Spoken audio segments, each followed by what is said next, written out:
So, sagutin natin tong question na to at ilalagay ko rin to sa ating screen. Ito ay regarding sa ating game button.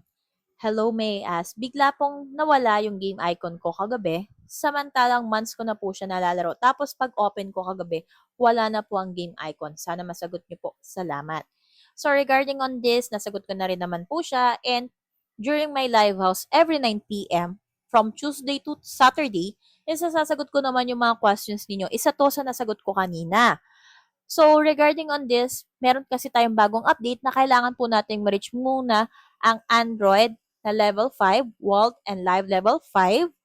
And para naman po, makuha nyo din po ang game button for iOS, still same naman po, Vault level 9, Live level 6. So, nagbago lang po ang ating level target sa Android nung kahapon po. Kaya po yung iba nagtataka po sila bakit po ganitong level na ako, wala pa rin po yung game button. Or kaya naman po is ganitong level pero biglang nawala yung Fun Island ko. Ganun po kasi yun. Kailangan po natin mag-level up po para makita po natin yung game button. So, nagtaas po siya or tumaas po yung level target natin sa bagong update. So, kung may mga level 3 dyan, level 4, konti na lang naman ang kailangan ninyo para makita nyo po ulit ang game button.